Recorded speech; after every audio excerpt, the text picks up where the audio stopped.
What is going on, YouTube and weight loss warriors? It's your boy C-Dub, and I'm back with another video. And today I want to talk about an important topic of weight loss maintenance. Once you've lost the weight, what do you got to do to keep the weight off? So let's hop into that topic. But before we do that, let me just welcome everybody to this channel that's clicked on this video. If you're a subscriber, I appreciate you. Thank you so much for being a weight loss warrior. And if you've never subscribed to this channel, it's your first time clicking on it, I appreciate you so much, and I started this channel to help you out with some weight loss advice so that you can get yourself into a situation where you can have some success, kind of like I did on my 125 pounds that I lost. So with all of that stuff out of the way, let's talk about weight loss maintenance. So I've been maintaining my weight loss for a long time now, definitely, over 2 years. And so what is the concept that I've learned in this weight maintenance versus the weight loss? And I think it's important to talk about it because a lot of people will eventually get into maintenance, or they're already there and are about to be there and they're starting to think about, what do I need to do? Well, the first thing we got to talk about is your weight loss as you go down has to be adjusted. And that's where a lot of people mess up, and a reason a lot of people get plateaus.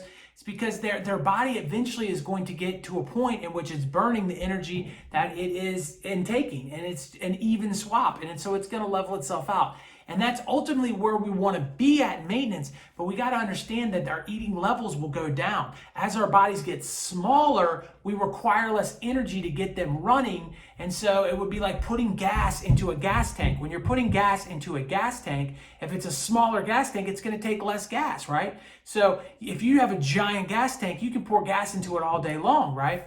But if you have a really small one, it's going to take less of it to fill up. So that's the same thing as your body. Your body is going to slow itself down. Your gas tank will eventually shrink, and you've got to adjust to that. So when you get into maintenance, the scary part is maybe you've done the same thing, or you're worried about doing the same thing day in and day out. Hey, listen, these are the 7 meals I eat a week, and I'm only doing OMAD, and I'm doing it. But at some point, my metabolism may change, and then it may start to slow down a little bit, and the weight could start piling back on, and that really worries people. And then people worry about getting off of their diet and then changing into, some other thing, and then having that lose weight from that way. So in other words, what I mean is, you've been doing keto the whole time, you've lost the weight, now you're doing it, eating a warrior diet, and then one day you're waking up and you're like, okay, well, I don't want to do the warrior diet anymore. I want to move to a 16-8. I want to get off keto. How do I do that and maintain weight? And see, those are really difficult questions. And so just so that you understand, in my personal opinion, if you did it to lose weight, you're going to need to continue to do it moving forward, or adjust your plan greatly. You can go to a 16-8 from warrior, or you could go from OMAD to warrior, something like that. Maybe take what you would normally eat in your OMAD and spread it out in 2 meals. But you got to be conscious of your clothes and the scale. Now, you don't have to be a slave to the scale. You don't have to get up every single day and weigh yourself in the morning, weigh yourself at night, figure out what's going on, because you're going to drive yourself crazy. But you can weigh yourself once a week, or once every other week, or even once a month. And if your clothes are fitting still, that's a good sign that you're okay and that you don't maybe need to worry so much about the weight. But at the same time, you want to be able to understand that what got you there is going to be a big part of what's going to keep you there moving forward. And that the scale is and can be a good friend of yours, knowing that, okay, hey, listen, I'm in maintenance now. I've gained 5 pounds over the last month. Maybe next month I need to adjust. Maybe I need to add a fasting day back in. Maybe I need to shrink my window. Maybe I need to do keto 4 times a week instead of 7, or maybe I need to do it 5 times a week to adjust.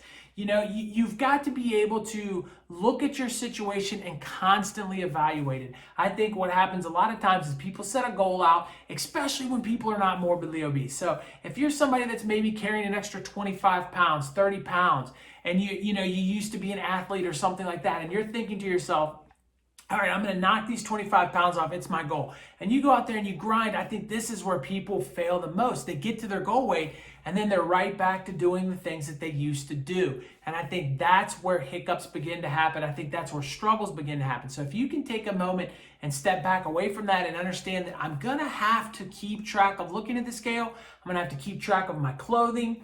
I think that's a big deal. And another point on that is when you get to your goal weight, or when you get down to where you're like, this is where I want to maintain, make sure you close shop for that weight. Make sure you close shop knowing that, hey, this shirt right here fits me perfect at this weight. So if your weight begins to creep up, or if you do lose some muscle mass and you gain some fat, you're going to be able to see it in your clothing first. I truly believe that. Pay attention to the notches if you're a guy that your belt loops are on. And if you lose a notch, it isn't panic mode. It isn't, run out and burn down the streets because you're gaining weight. But it's something you need to think of, and you need to think of, how can I get myself back on track?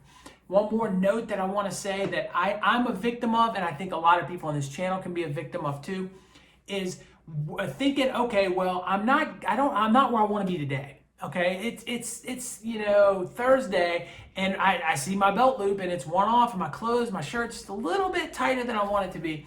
So I know I got to get back in the swing of things, and I'm ready to go Monday. I'm ready. When Monday comes around, I'm going to hop back on this and get grinding again. The problem is Monday comes, you get busy, you forget, something happens, and you just can never get Monday back. And then it becomes, now you're on Tuesday and you realize you messed up, and now you want to get back to Monday.